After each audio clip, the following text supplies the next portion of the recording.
Talks with Iran are not like talks with Switzerland, okay?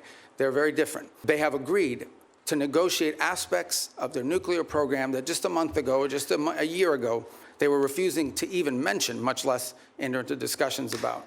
That is not a guarantee that ultimately it will lead to a deal. I think there are indications out there that he is increasingly engaging at some level, although all of his communications have been in writing and through intermediaries. When he said he means the supreme leader who's been brutally defiled. In just a few hours, Secretary of State Marco Rubio heading back to the Hill for another day of testimony on the Iran war.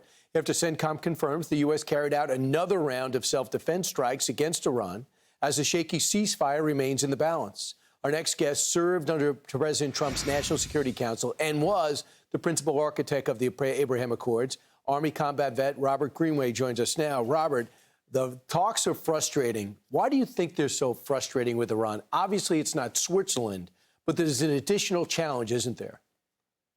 Yeah, it's good to be with you, Brian.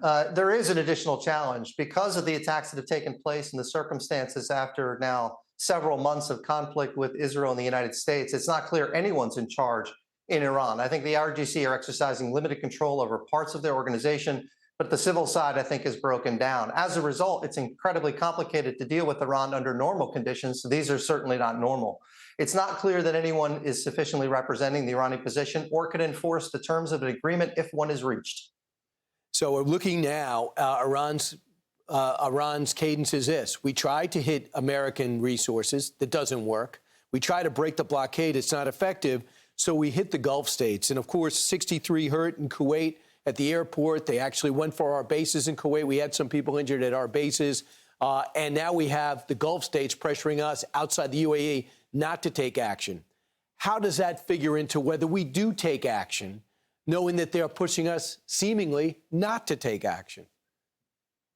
Yeah, these actions, and it's easy to lose count of the number of missile and drone strikes that Iran has taken against commercial and civil shipping and infrastructure, including the international airport terminal in Kuwait last night.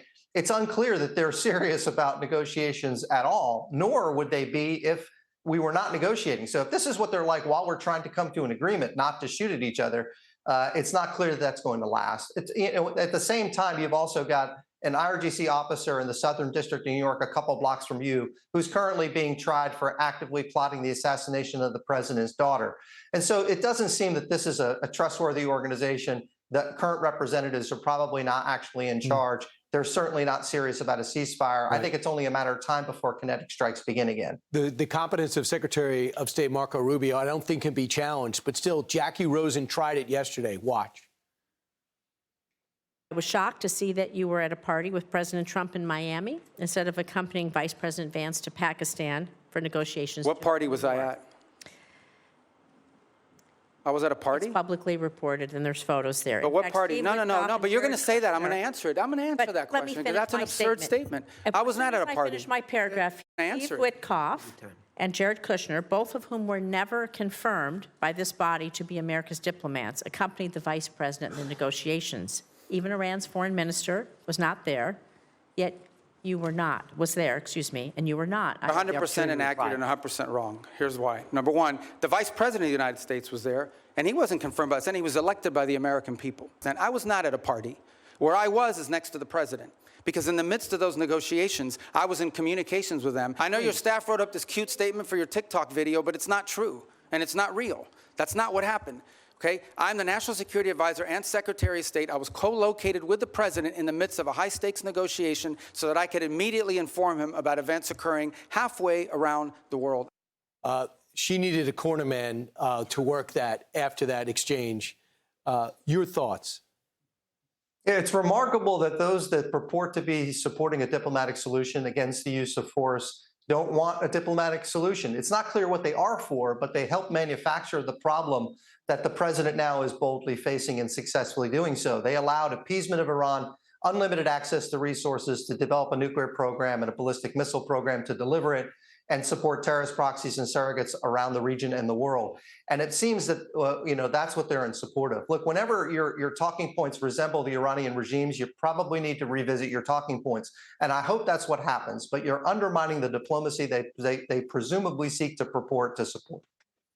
Robert Greenway, thanks so much. It's obviously a very fluid situation. It could change in the moment. It's not easy, but this is a problem that existed for 47 years. And it's a country that absorbed over 13,000 hits from our forces and over 8,000 from Israel forces. Just because you don't see the video doesn't mean that they haven't absorbed incredible amount of damage under this president. Robert, thanks so much. Appreciate it. Be sure to like and subscribe for all the Fox News latest on YouTube and catch full shows streaming now on Fox One.